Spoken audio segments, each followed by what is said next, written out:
Me desperté sobresaltada por el temblor del avión. La cabina apenas se iluminaba con unas pocas luces nocturnas sobre los asientos. La mayoría de los pasajeros dormían cubiertos con finas mantas azules. Afuera, una oscuridad impenetrable, ni estrellas ni luna. Volábamos en algún lugar sobre el Golfo de Cádiz, según el mapa en la pantalla. De regreso a casa. Antes de lo previsto. Cuando la agencia de viajes envió el correo cancelando la segunda parte del tour, al principio no lo creí. 3 meses de planificación, días libres reservados y tanta ilusión. Todo se derrumbó junto con toneladas de tierra y piedras en un deslizamiento en Andalucía. Claro que nadie murió, y debía agradecer al menos eso, pero la decepción era más fuerte. ¿Le traigo algo de beber? La azafata se inclinó hacia mí con una sonrisa profesional. Agua, por favor. Mi voz sonó ronca tras horas de silencio. La garganta seca, la cabeza explotaba por la presión y la falta de sueño. 18 horas en aviones con escala en Sevilla me habían dejado exhausta. Di un sorbo y cerré los ojos, imaginando mi casa, tranquila, vacía, fresca. Un lugar para finalmente relajarme y curar las heridas de la decepción. El taxi me dejó frente a casa cerca de las 7 de la tarde. El crepúsculo ya caía, pero aún había luz suficiente para notar una actividad inusual en nuestra calle, que normalmente era un remanso de paz. Me froté los ojos, pensando que el cansancio me jugaba una mala pasada. Pero no. Todo el camino de entrada estaba lleno de coches, algunos aparcados incluso sobre el césped. Un sedán negro que no reconocí estaba estacionado justo sobre mis hortensias favoritas. El conductor me ayudó con la maleta y se fue, dejándome sola con un mal presentimiento. De las ventanas abiertas se oía música y risas. Mi casa, que esperaba encontrar en silencio y calma, vibraba como un panal alterado. Arrastré la maleta por el camino, esquivando coches. En el porche, 2 hombres con latas de cerveza fumaban y conversaban animadamente. Uno me pareció vagamente conocido, quizás el marido de alguna prima lejana. Me saludaron con un gesto como si yo fuera una invitada ocasional, no la dueña. La puerta de entrada estaba abierta de par en par. Crucé el umbral y me quedé paralizada. La sala, que había dejado impecable antes de salir, parecía una sala de espera en estación. Decenas de personas sentadas, de pie, paseando, hablando, riendo. Niños corrían entre adultos, y sobre mi alfombra blanca había migas y manchas rojas. ¡Isabel! Una voz aguda cortó el ruido general. ¿Qué haces aquí? Mi madre, Felisa, con un delantal sobre un vestido elegante, me miraba desde la puerta de la cocina. En las manos sostenía un gran bol de cristal de Bohemia, el que guardaba para ocasiones especiales. «Vivo aquí», respondí, sorprendida por la calma en mi voz. La verdadera pregunta es, ¿qué hacen aquí todas estas personas? Felisa dejó el bol en la mesa más cercana y se acercó, lanzándome una mirada crítica. «Madre, pareces un zombi. ¿Por qué no avisaste que volvías? Tenemos reunión familiar. Toda la familia Sánchez del Litoral se ha reunido.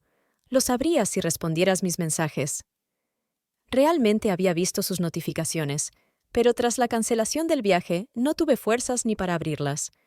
Pensé que eran solo preguntas sobre mi viaje. «Cancelaron el tour por un deslizamiento», dije cansada. «Pero eso no explica por qué organizaste la reunión en mi casa sin permiso». Felisa desestimó el tema, como si hablara de un detalle sin importancia.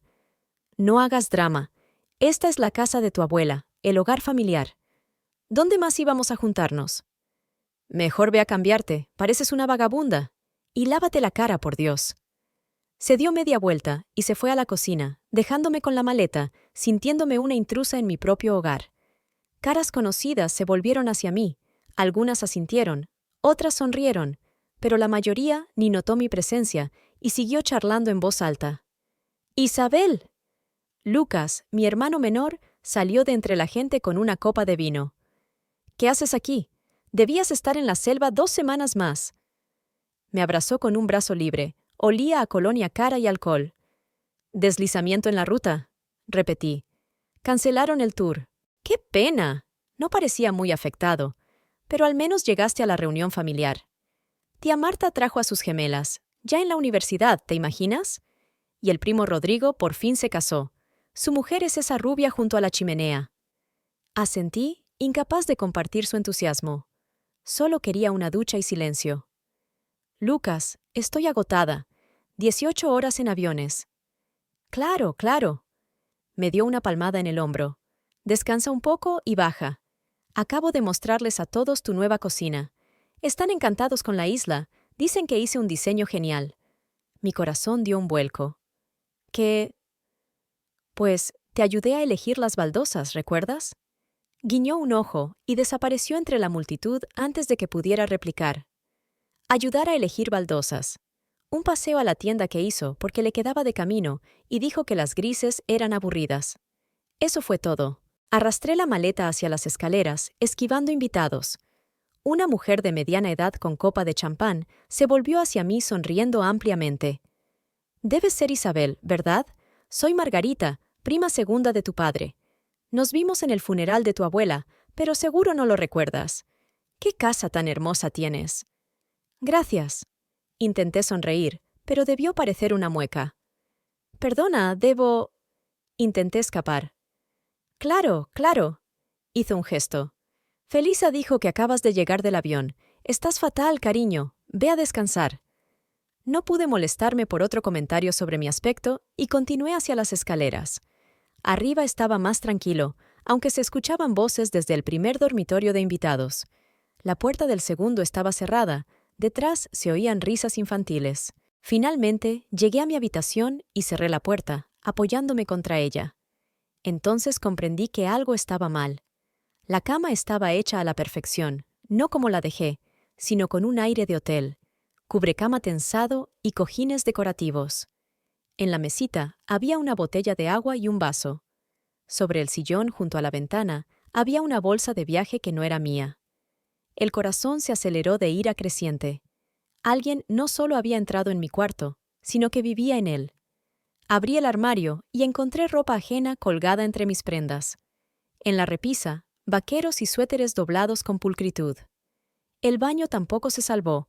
Perfumes desconocidos, cremas, tubos de pasta dental. Mis cosas estaban apiladas en un rincón como un favor.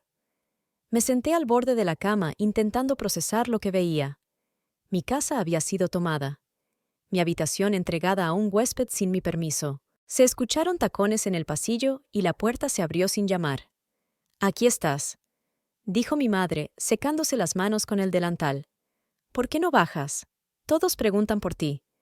«¿Quién vive en mi cuarto?», pregunté directamente. Felisa miró la bolsa, luego a mí.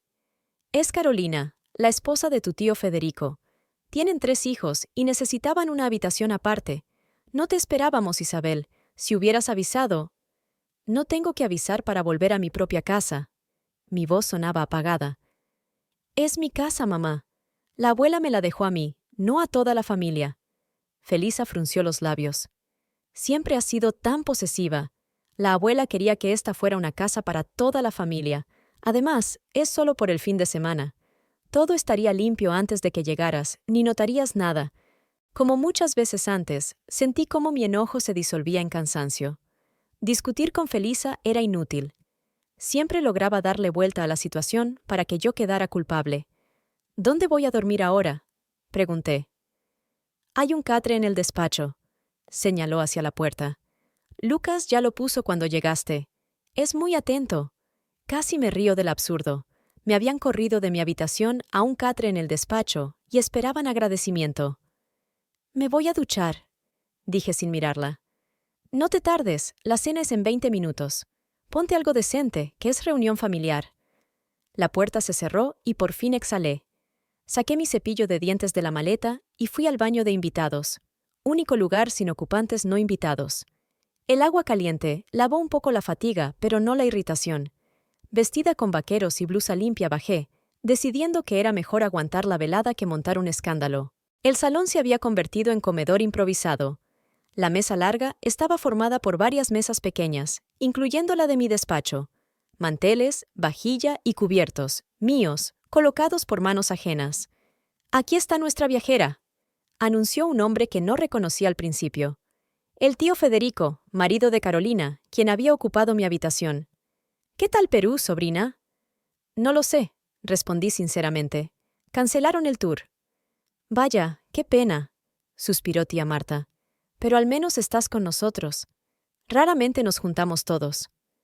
Asentí sin poder compartir su entusiasmo.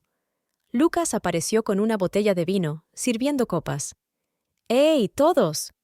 Levantó su copa. ¡Por la familia Sánchez! Y por Isabel, que sin querer se volvió anfitriona de nuestra reunión. Risas, choque de copas. Sonreía, pero por dentro todo parecía irreal.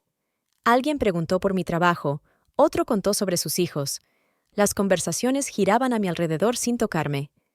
Estamos tan contentos de que todos hayan venido a nuestro hogar familiar, decía Felisa, sentada al frente, en mi asiento. ¿Desde cuándo mamá decía «nuestro hogar»? Miré a mi alrededor, pero nadie pareció notar el desliz. ¿O no era un error? Tal vez realmente pensaba que la abuela había dejado la casa a toda la familia, no solo a mí. La cena terminó, pero la fiesta siguió. Subieron el volumen de la música, alguien propuso juegos de mesa. Me senté en un rincón del sofá, observando aquel espectáculo extraño. Primos jóvenes, cuyos nombres no recordaba, planeaban salidas. «Podemos ir al lago mañana», decía uno. «Lucas, ¿tienes barca?» Mi hermano asintió, brindando. «Claro, y luego podemos quedarnos aquí el fin de semana. Isabel tiene una barbacoa genial en el jardín, la monté el verano pasado». Otra mentira. La barbacoa la compré yo, y él solo ayudó a armarla, y con poca gana. «Suena genial», dijo el primo. «Qué bueno tener un lugar así para reunir a la familia». Los miraba y algo se helaba dentro. Hablaban de mi casa como si fuera de todos, como si yo fuera solo la guardiana temporal de un bien familiar. Y lo peor, yo misma había permitido que pensaran así, sin poner límites durante años. Me despertó el sonido de platos y risas infantiles desde abajo. El catre crujió cuando me giré de lado. Me dolía la espalda por el colchón incómodo y el cuello tan rígido que apenas podía girar la cabeza. El teléfono marcaba las 8:30 de la mañana, temprano para un día libre, especialmente tras un vuelo agotador. Me tomó unos segundos recordar dónde estaba y por qué dormía fuera de mi cama. Los recuerdos de la noche anterior me invadieron con irritación. Reunión familiar, invitados no deseados, mi habitación dada a Carolina y Federico. La ventana del despacho daba al jardín y, apoyada en los codos, vi a los niños jugando afuera. 3 niños, supuse que hijos de Carolina, corrían alrededor de mi estanque de lirios sin supervisión. Me senté en el catre, masajeándome el cuello. La maleta seguía intacta en una esquina. Ayer solo tuve fuerzas para cepillarme y caer en aquella tortura llamada catre, que Lucas llamaba cómoda cama plegable. Mi despacho parecía ajeno. Los libros en las estanterías estaban reordenados, el escritorio corrido hacia la pared para dejar espacio al catre. Sobre la mesa, vasos vacíos y un plato con migas secas. Alcancé el teléfono y vi 2 llamadas perdidas de Nolan. Debió enterarse de mi regreso temprano por conocidos comunes. No quería devolver la llamada aquí, donde todo se podía escuchar. Con fuerza de voluntad me levanté, saqué ropa limpia y fui al baño de invitados. Allí también había señales de otros. Un cepillo infantil en el vaso, toallas mojadas en el suelo. La cocina era un hormiguero. Felisa, en su elemento, dirigía el desayuno. Tía Marta freía tortitas, alguien batía huevos, los niños pedían caramelos. «Buenos días, dormilona». Fue mi madre la primera en verme. «El café está en la mesa. Tómalo antes de que se enfríe». Vertí café en silencio, evitando miradas. Me acerqué a la ventana y observé el jardín trasero, donde comenzaba otro juego infantil. Ahora lanzaban palos al estanque. «Precioso día, ¿verdad?». Apareció Carolina, la ocupante de mi habitación.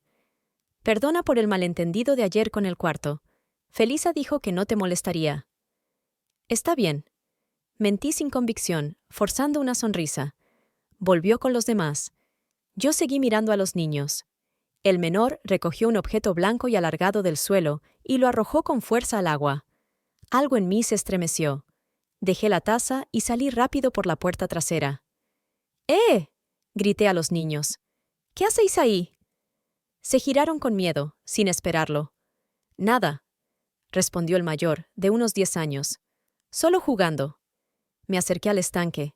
El agua estaba turbia por el barro removido, pero vi pedazos blancos en el fondo. Mi corazón se aceleró. ¿Qué tirasteis al estanque? Se miraron entre ellos. Un jarrón, murmuró el pequeño. Ya estaba roto. Metí la mano en el agua fría y saqué un fragmento. Porcelana blanca con dibujo azul. Mi jarrón. O mejor dicho, el jarrón de la abuela, que trajo de Japón hace 40 años. Cerámica artesanal con motivos tradicionales. ¿Quién rompió este jarrón? Mi voz sonó extrañamente tranquila, aunque ardía por dentro. No lo sé. Encogió de hombros el mayor. Estaba en la cómoda y se cayó. Mamá dijo que no te darías cuenta. Apreté el trozo hasta que el filo cortó mi piel. El dolor me devolvió a la realidad. Solté el fragmento y lo tiré al agua. Entrad en casa, dije bajito, y no toquéis nada más. Los niños salieron corriendo y me quedé junto al estanque mirando el jarrón hundido en el agua turbia. La abuela lo trajo de su único viaje al extranjero. Es un recordatorio de que nunca es tarde para descubrir el mundo, decía. El jarrón sobrevivió mudanzas, reformas, incluso el terremoto de 2008, pero no a mi familia. Volví a casa. El desayuno estaba en pleno apogeo. Nadie notó mi ausencia ni llegada. Subí para inspeccionar daños. El salón estaba relativamente ordenado, salvo manchas de vino en la alfombra clara. El comedor peor. Sobre la cómoda antigua de la abuela había una gran mancha borgoña y marcas húmedas de vasos. Pasé el dedo sobre la madera oscura y las lágrimas de rabia me llenaron los ojos. La cómoda era de 1940, un legado intacto hasta ayer. En una pequeña alcoba bajo la escalera guardaba álbumes familiares. La puerta estaba entreabierta y una luz encendida. Rara vez miraba allí. Al abrir la puerta, me quedé paralizada. Los álbumes estaban esparcidos por el suelo, algunos abiertos, páginas arrugadas. En uno vi una mancha pegajosa. Alguien derramó bebida. Me arrodillé recogiendo fotos dispersas. Imágenes en blanco y negro de bisabuelos, polaroids de picnics de los 70, fotos mías de niña. La historia familiar tirada al suelo. «Oh, encontraste los álbumes». La voz de Lucas me hizo sobresaltar. Ayer se los mostramos a los niños. Están fascinados con cómo éramos de pequeños. Me giré lentamente, aún sosteniendo las fotos arrugadas. «Mirad lo que habéis hecho», tembló mi voz.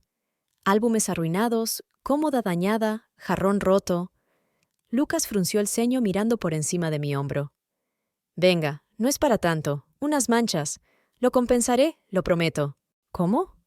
Me levanté y lo miré a los ojos. «¿Cómo vas a compensar el jarrón japonés de la abuela? ¿O estas fotos que tienen 70 años?» Se encogió de hombros, como si hablara de trivialidades. «Buscaremos otro igual, y las fotos se pueden escanear. Estamos en la era digital». Conté hasta 10 en silencio. Era inútil. Lucas nunca entendió el valor de las cosas, especialmente si no le pertenecían. «Escucha», puso la mano en mi hombro. «Prometo devolver el dinero en cuanto termine el proyecto y reciba la prima. En un mes, máximo». Conocía esa canción de memoria. Hace un año prometió pagar la reparación del coche cuando cobrara la prima. Hace 6 meses prometió devolverme el dinero del portátil nuevo que compré tras romper el suyo. Nunca apareció un euro. «Olvídalo», dije cansada. «Solo, olvídalo». Lucas sonrió, interpretando mis palabras como perdón. «¡Eres la mejor hermana del mundo!». Me dio un beso en la mejilla y bajó corriendo, llamado por su esposa. Me quedé en la alcoba, devolviendo las fotos a los álbumes, aunque sabía que muchas ya no tenían remedio. Esquinas rotas, dedos pegajosos, arañazos. La historia de mi familia marcada por su indiferencia. Bajé y vi que la mayoría de invitados se había ido. Quedaban solo los más cercanos, la familia de Lucas, tía Marta y su marido, y mi madre, que dirigía la limpieza, o más bien, daba órdenes mientras ella misma bebía té sentada. «Ah, aquí estás», me saludó. «Casi terminamos. Para la noche estará todo como nuevo». Miré el salón.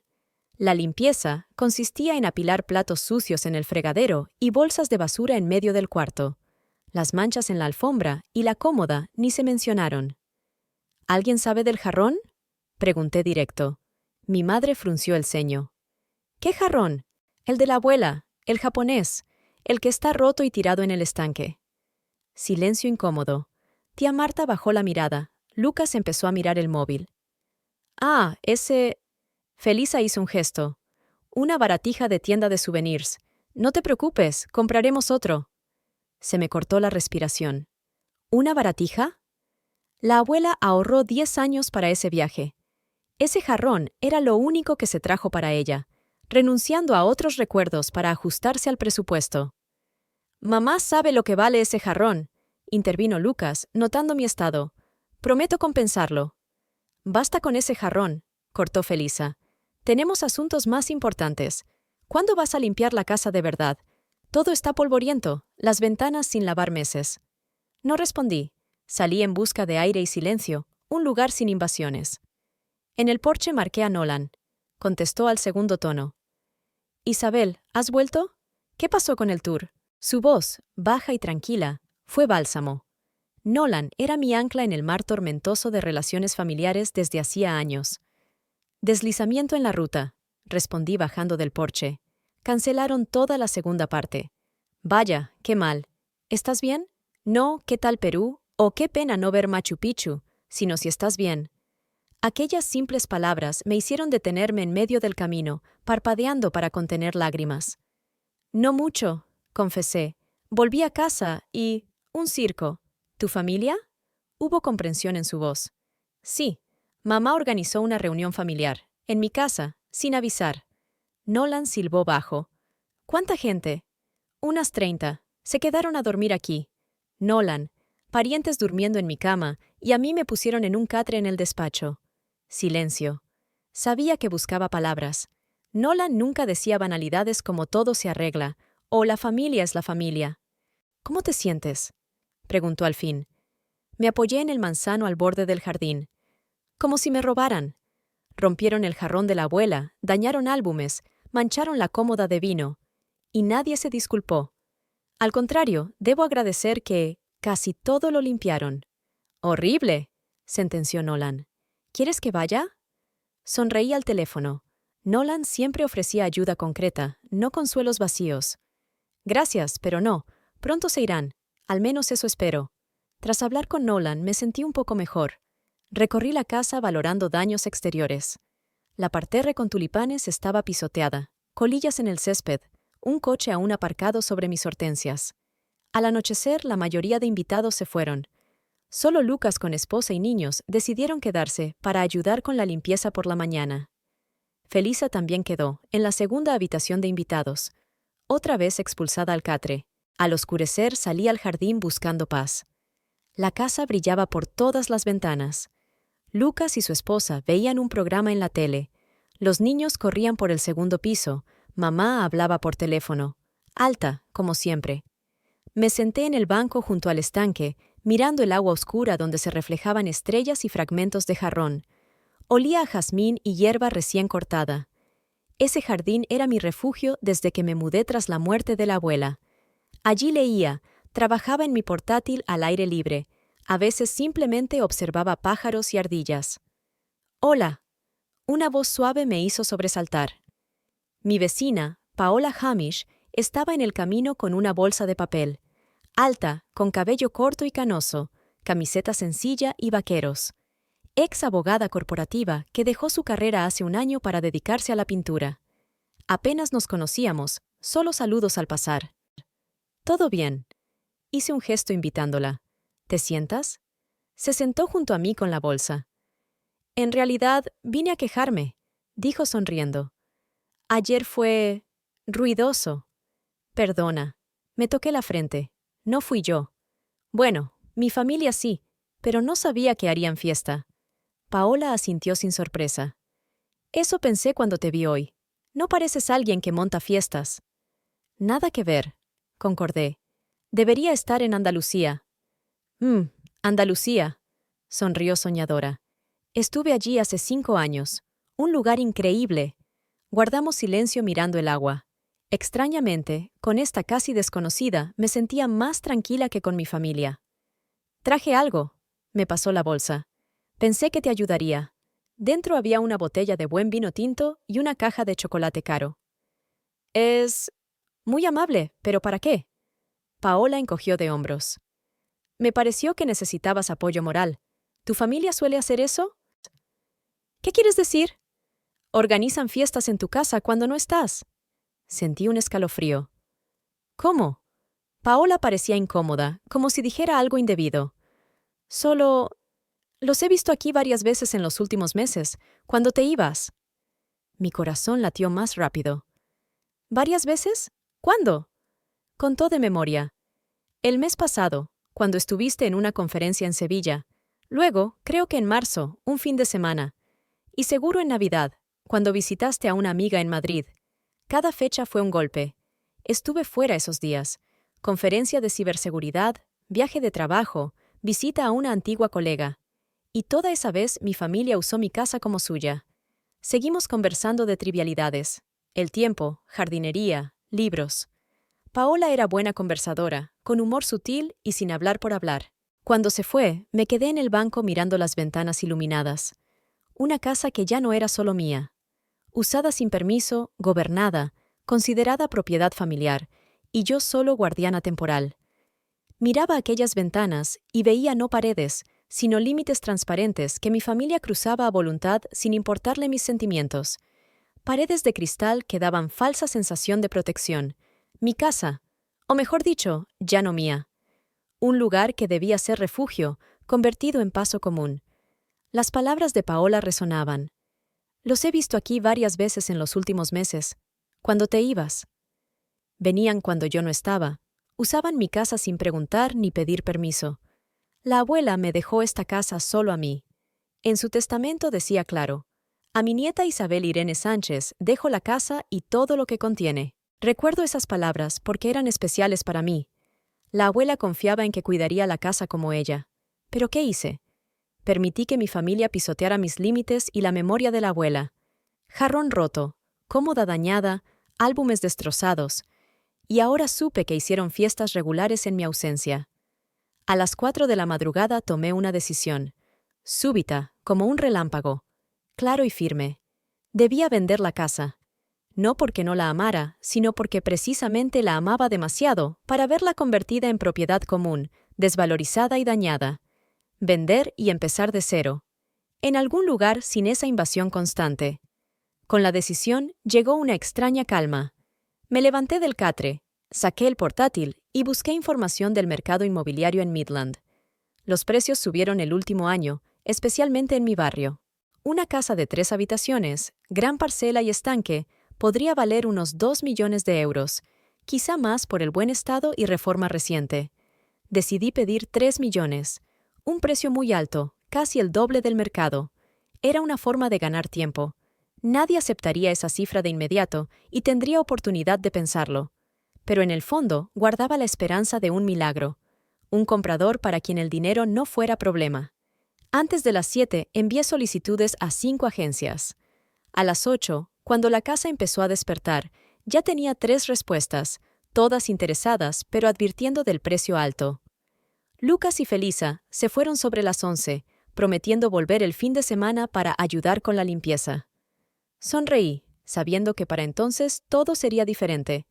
Al mediodía me reuní con la primera agente, una mujer joven, labios rojos y risa demasiado alta. Recorría la casa con tacones haciendo clic sobre el parquet, repitiendo: «Casa encantadora, ¿pero 3 millones? ¿Es broma?»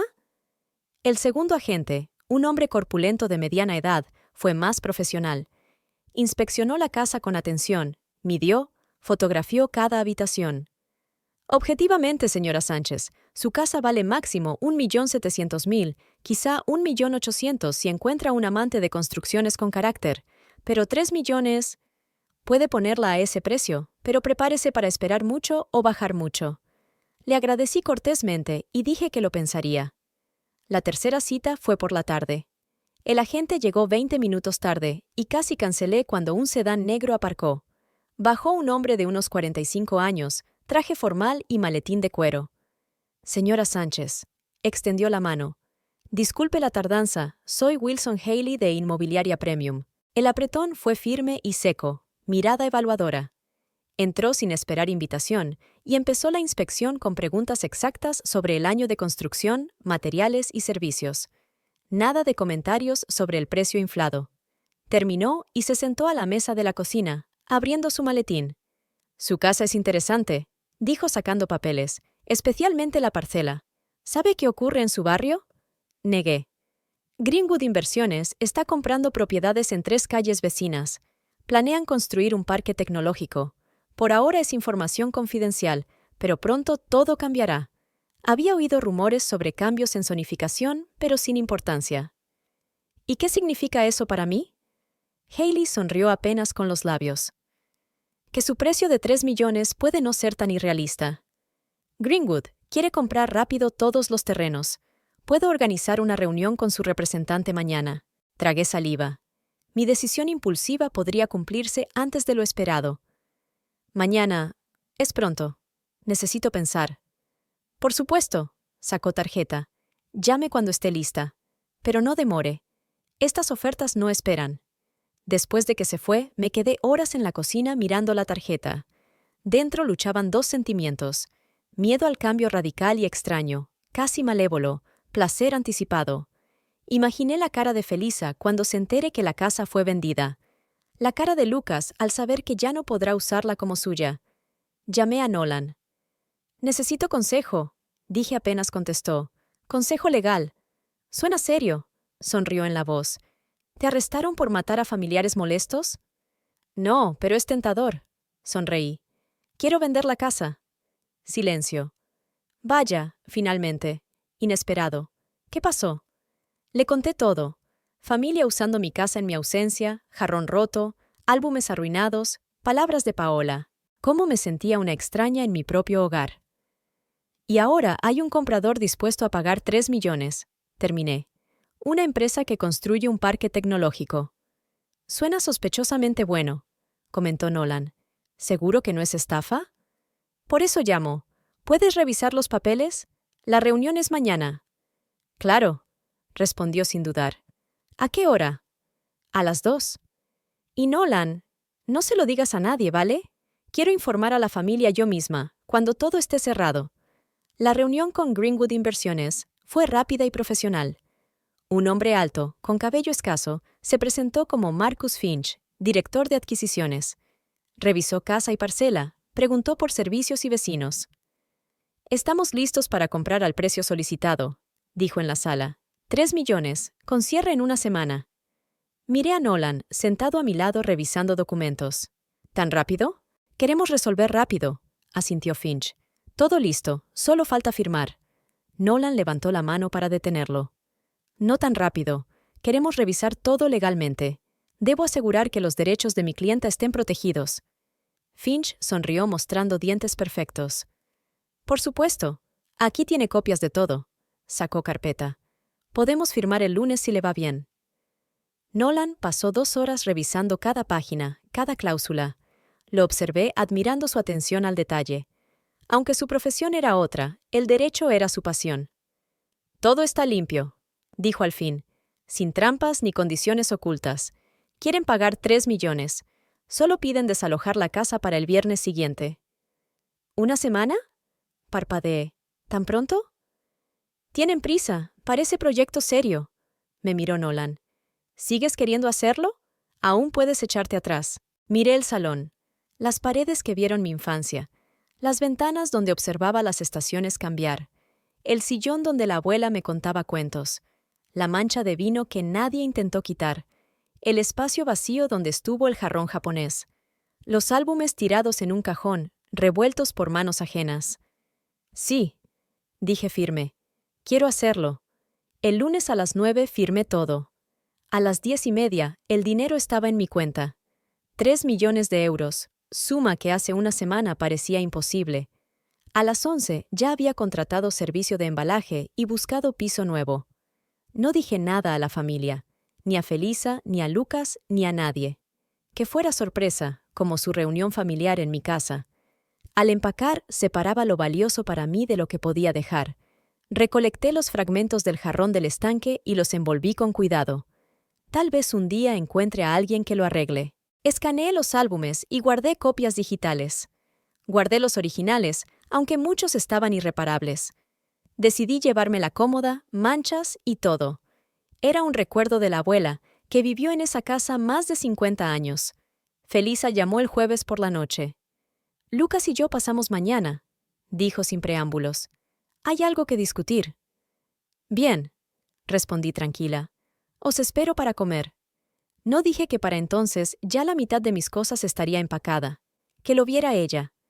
Llegaron puntuales a las 12. La puntualidad era una de sus virtudes. Abrí y los dejé entrar en el salón donde cajas con libros y vajilla ya esperaban. ¿Qué pasa? Felisa se detuvo en medio. ¿Te vas? Sí, sonreí. La casa está vendida. Los nuevos dueños toman posesión el viernes próximo. El silencio fue casi palpable. Felisa se quedó con la boca abierta. Lucas parpadeaba confundido. ¿Qué? Vendiste la casa, dije calmada. Por 3 millones. Comprador. Greenwood Inversiones. No puedes. Felisa se tambaleó y Lucas la sostuvo del codo. No puedes simplemente vender la casa. Puedo. Crucé brazos. Y ya lo hice. La casa es mía. La abuela me la dejó a mí, no a toda la familia. Pero eso... jadeó indignada. Ni siquiera nos consultaste. ¿Y ustedes me consultaron cuando hacían fiestas en mi ausencia? Mi voz era serena aunque hirviera dentro. ¿Cuándo rompieron el jarrón? ¿Cuándo dañaron los álbumes? Lucas dio un paso adelante, pálido de rabia. No puedes hacer eso con la familia. Pensaba mudarme aquí tras el divorcio. Ya dije a mis amigos que viviré aquí. ¿En serio? Alcé la ceja. ¿Y cuándo pensabas decírmelo? Calló. Su silencio lo dijo todo. Nunca. Simplemente decidió que podía usar mi casa como suya. Isabel. Felisa usó la táctica que siempre funcionaba. Tono lastimero. No entiendes, dijo. Esta casa es nuestro legado. Contaba usarla como garantía para un crédito. Lucas quiere expandir el negocio, necesita dinero. Ahí lo tenía. Planeaban usar mi casa como aval sin decírmelo. ¿Qué negocio? Lucas no tiene negocio, pregunté directa. Quería abrir mi propia consultora en construcción. Murmuró. Mamá prometió ayudar con el crédito. Usando mi casa como aval, asentí. Sin mi permiso, claro. Habrías aceptado, exclamó Felisa. Siempre aceptas, Isabel. No puedes cambiar de un día para otro. Algo dentro se rompió. La barrera que contenía años de ira y resentimiento. La presa que ocultaba palabras nunca dichas. Exacto, tembló mi voz. Siempre acepté, siempre cedí, siempre dejé que decidieran por mí. Cuando tú, mamá, viniste a vivir conmigo 3 meses tras la operación, aunque trabajaba en casa y necesitaba silencio. Cuando tú, Lucas, trajiste amigos a dormir sin avisar y montaron una fiesta que me dejó una semana limpiando cerveza de las paredes. Cuando decían que era casa familiar, aunque la abuela dijo claro que era mía. Respiré profundo sintiendo manos temblar. Cuando venían aquí en mi ausencia, sí, sé de eso. Paola me contó cuántas veces os vio aquí mientras estaba fuera. Usasteis mi casa como hotel. Rompieron mis cosas sin disculpas. Invitaron a 30 personas a una reunión sin permiso. Y luego me regañan por volver temprano. Felisa y Lucas parecían aturdidos. Nunca me vieron así, hablando sin tartamudear, sin disculpas, sin suavizar. Pero es familia, murmuró mamá débil.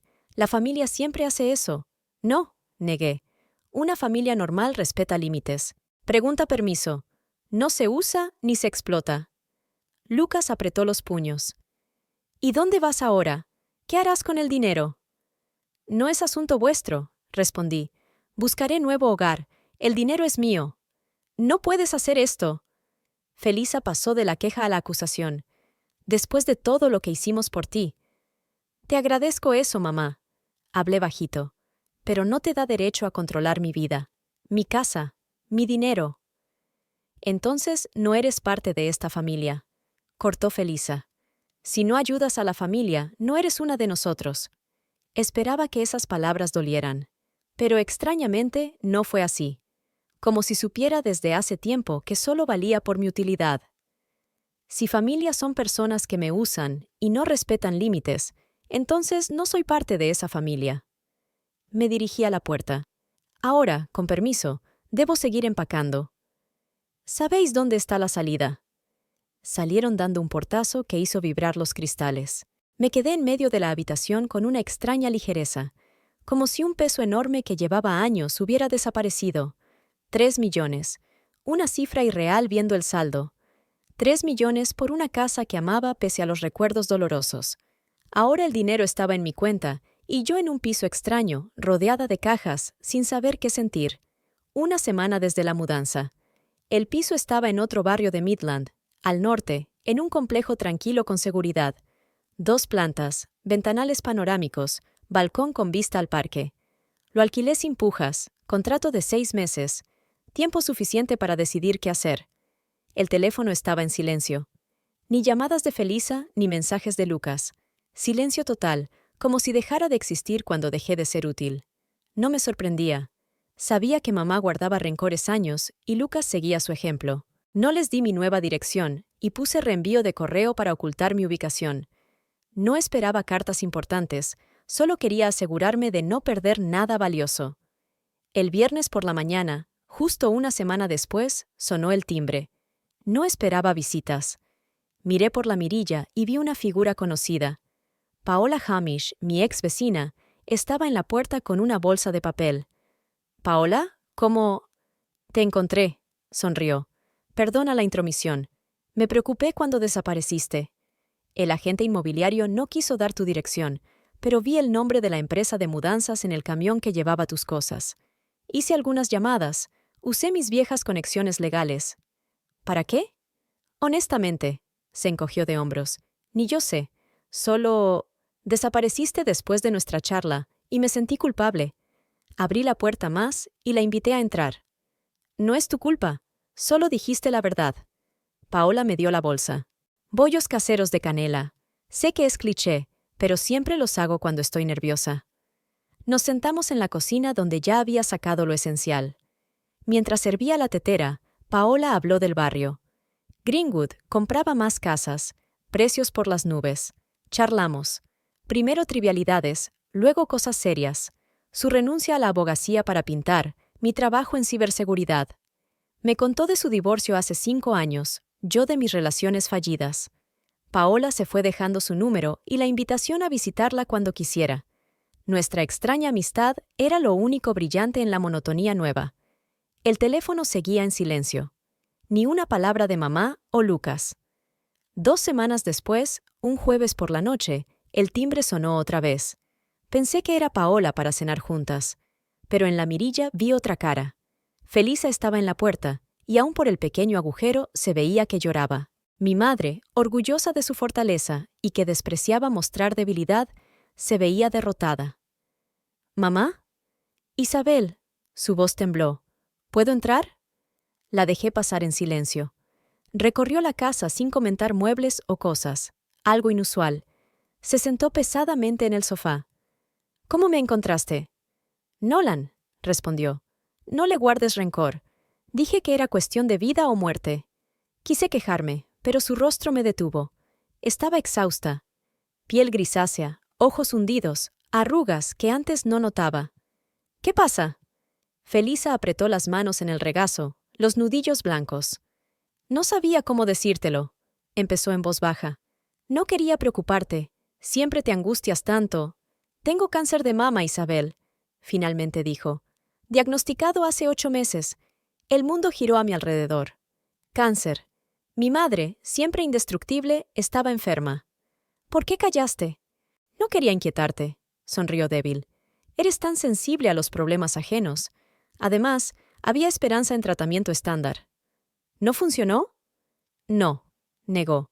«Tuve que buscar terapia experimental, no cubierta por seguro.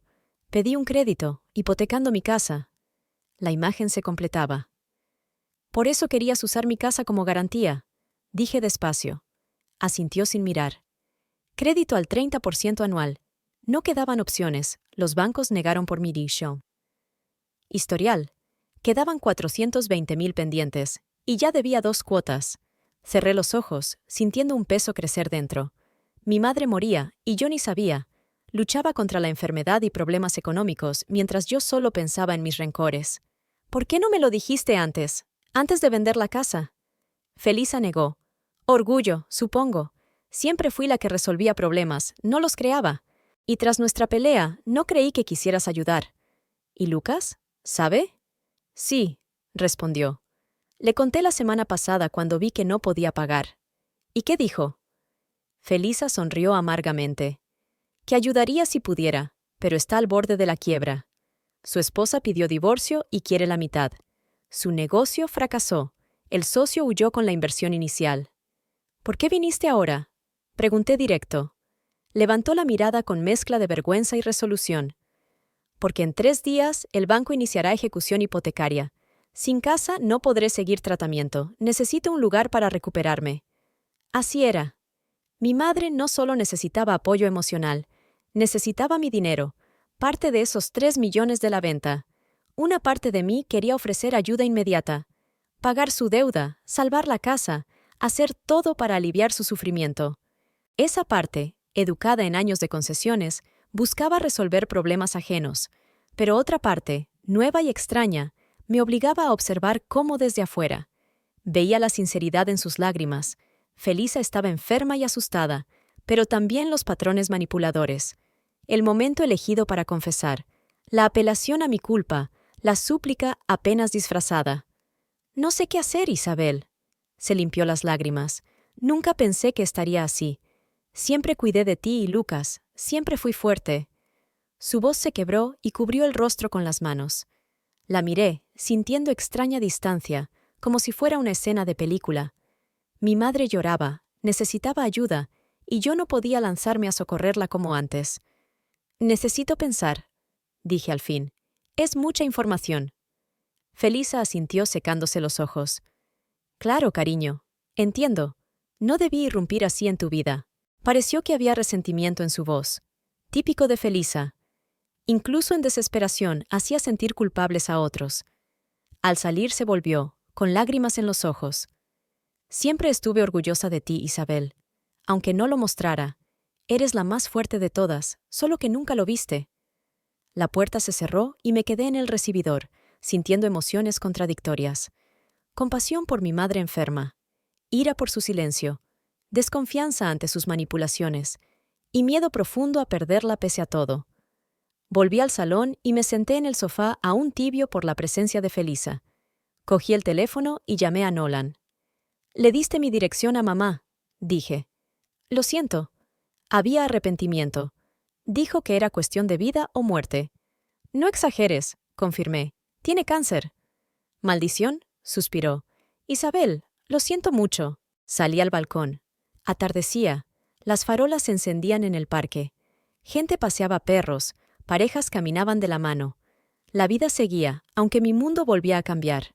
Pensé en mamá, su enfermedad, sus manipulaciones, en Lucas y sus problemas, en el dinero en mi cuenta, que podía salvar la casa de Felisa, pagar su tratamiento. Pero algo me detenía de actuar inmediatamente. Quizá cautela, aprendida con años de familia que abusaba de mi bondad, o un sentido propio recién descubierto que no me dejaba lanzarme a salvar a todos sin cuidar de mí. Decidí ayudar a Felisa al día siguiente. Me desperté clara y segura. La ayudaría a pagar la deuda médica, pero en mis términos. No por culpa ni miedo a decepcionar, sino porque podía hacerlo. Llamé al banco y pagué toda la deuda de golpe, 423.000 euros con intereses y multas. El empleado se sorprendió, expliqué, y en 1 hora los papeles estaban listos. La casa de Felisa quedaba a salvo, la deuda cancelada. Luego la llamé y sin rodeos le dije que la deuda estaba pagada y la casa fuera de riesgo. «Isabel», su voz tembló, «no sé cómo agradecerte». «No hace falta», respondí. «No lo hice por gratitud». «Te devolveré el dinero», aseguró. «Cuando me recupere y encuentre trabajo». «No es un préstamo», corté. «Es un regalo, pero con una condición». Felisa calló, sorprendida. «Necesito espacio», continué. «Espacio emocional. Ayudaré con su tratamiento, pero necesito que respetes mis límites. No más visitas inesperadas, consejos no pedidos, manipulaciones».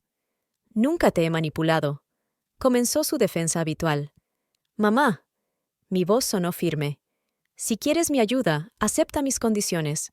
Si no, devuelvo el dinero». Silencio. Al fin Felisa dijo en voz baja. «Está bien, Entiendo. Después llamé a Lucas. No contestó 2 días, luego devolvió llamada. Isabel, su voz insegura. Mamá dijo que ayudaste con la deuda. Sí, confirmé. Y quiero ayudarte a ti también. ¿En serio? Se sorprendió. ¿Después de todo lo ocurrido? Eres mi hermano, respondí, pero con condiciones. Le transferí 150.000 euros para relanzar su negocio, pero insistí en ser socia silenciosa con derecho a supervisar gastos. Lucas protestó, herido en su orgullo, pero aceptó. Necesitaba dinero más que la ilusión de independencia total. Ayudando a la familia me sentía distante. No había satisfacción por su dependencia, ni calor por el deber cumplido. Solo una solución práctica. Ya no estaba emocionalmente involucrada, ni vivía sus dramas como propios. Era libertad, dolorosa, extraña, pero real. Un mes después de pagar la deuda de mamá, decidí avanzar. El piso era cómodo, pero no hogar. Busqué un lugar que pudiera ser refugio nuevo. No tan grande como antes, pero amplio y privado. Lo encontré por casualidad. Una casa pequeña a media hora de Midland, en el borde del bosque. De una planta, con 3 habitaciones, terraza y jardín. Construida en los 70, necesitaba reformas, pero tenía alma. Sin recuerdos, sin herencia, sin ataduras al pasado. La compré por 750.000. Cantidad modesta comparada con los 3 millones en mi cuenta. Repartí el resto. Parte para el tratamiento de mamá, parte en inversiones seguras y 500.000 para montar mi propia empresa. Consultoría en ciberseguridad. Un sueño postergado por miedo a arriesgar estabilidad. La reforma duró 2 meses. Me involucré al 100, escogiendo materiales, colores y muebles. Cada decisión solo mía, cada detalle reflejaba mis gustos y necesidades. Sin concesiones, ni ¿qué dirá mamá? Mantuve contacto distante con Felisa. Llamaba 1 vez por semana para saber cómo estaba. Pagaba facturas médicas. A veces llevaba comida o libros. Pero siempre me iba antes de que comenzaran las preguntas o consejos no pedidos. Con Lucas la relación era más difícil. Vacilaba entre gratitud por el dinero y molestia por mi control del negocio. Su orgullo herido porque su hermana menor, siempre dulce, ahora imponía condiciones. Pero poco a poco reconocía que mi método funcionaba. El negocio se estabilizaba. Paola siguió en mi vida. Una amistad extraña que comenzó con su visita, pero creció en algo real y profundo. Me ayudaba con el diseño de la casa, pintaba cuadros para mis paredes, escuchaba mis dudas sin dar consejos no pedidos. Cuando terminó la reforma di un paso natural y a la vez aterrador. Invité a la familia a cenar, no por obligación ni tradición, sino porque quería probar empezar de nuevo. A mi manera, en mi espacio. Cené sola, platos simples que sabía preparar. Puse la mesa en la terraza con vista al jardín y al bosque. Velas, servilletas, vino abierto. Felisa llegó primera. Se veía mejor que en nuestra última charla. El tratamiento hacía efecto. El cabello crecía tras la quimio, sus mejillas tenían rubor. Trajo flores, no cortadas sino en maceta para plantar. «¡Qué casa tan bonita!», dijo mirando alrededor. Nada que ver con la vieja. Ese era el plan. Respondí aceptando las flores. Asintió como entendiendo algo importante. Me alegro por ti, Isabel. De verdad. Sin ese tono condescendiente ni juicio oculto. Tal vez la enfermedad y el miedo a la muerte la habían cambiado. Lucas llegó tarde, sin esposa, aún en proceso de divorcio. Trajo una botella de whisky caro y me la entregó torpemente, sin saber cómo actuar en esta nueva situación donde yo mandaba. Nos sentamos y los primeros minutos fueron incómodos y silenciosos. Nadie sabía qué temas eran seguros o podían generar tensión. Serví vino y alcé la copa. Por nuevos comienzos, dije simplemente. Alzaron las copas y algo cambió en el aire. La tensión no desapareció, pero se hizo menos pesada. La conversación fluyó, primero con dudas y pausas largas, luego más libre. Felisa habló de su tratamiento, nuevos medicamentos y promesas de recuperación total. Lucas contó de su negocio, clientes nuevos y planes. Escuché, pregunté cuándo tocaba, pero sin compartir pensamientos o sentimientos. Lucas se movió incómodo en la silla. «Perdona por lo que hicimos con tu casa», dijo de repente. «Por el jarrón, los álbumes, todo. Nos comportamos como idiotas». Su disculpa torpe y tardía fue la primera en nuestra historia. Asentí aceptándola. Gracias. Felisa abrió la boca para hablar, pero cambió de idea. En lugar de eso, puso su mano sobre la mía. Eres una buena hija, Isabel. Mejor que yo merezco. Esas palabras dichas sin drama, solo como un hecho, me tocaron más que todos sus anteriores reclamos. Cuando se fueron, Felisa me abrazó. Con cautela, como temiendo que la rechazara. Respondí con mesura. ¿Puedo venir la semana que viene? Preguntó. Para ayudar en el jardín, quizá. La antigua Isabel habría aceptado sin dudar, temiendo ofender. La nueva pensó. El próximo sábado, dije al fin, por la tarde, pero avísame con tiempo, ¿vale? Felisa asintió, entendiendo el compromiso. No aceptación total, pero tampoco rechazo. Lucas agitó la mano para despedirse, sin saber cómo actuar. Le sonreí para mostrar que estaba bien. Tu plan de negocio para el próximo trimestre, le recordé. No olvides enviármelo antes del miércoles. Por supuesto, socia. Sonrió ligeramente, sin la condescendencia de antes. Cuando sus coches desaparecieron tras la esquina, volví a la terraza. Recogí los platos, apagué las velas, cerré la botella de vino. Esas tareas cotidianas en la quietud de mi nuevo hogar me llenaban de una extraña sensación de cierre. Salí al jardín. Atardecía.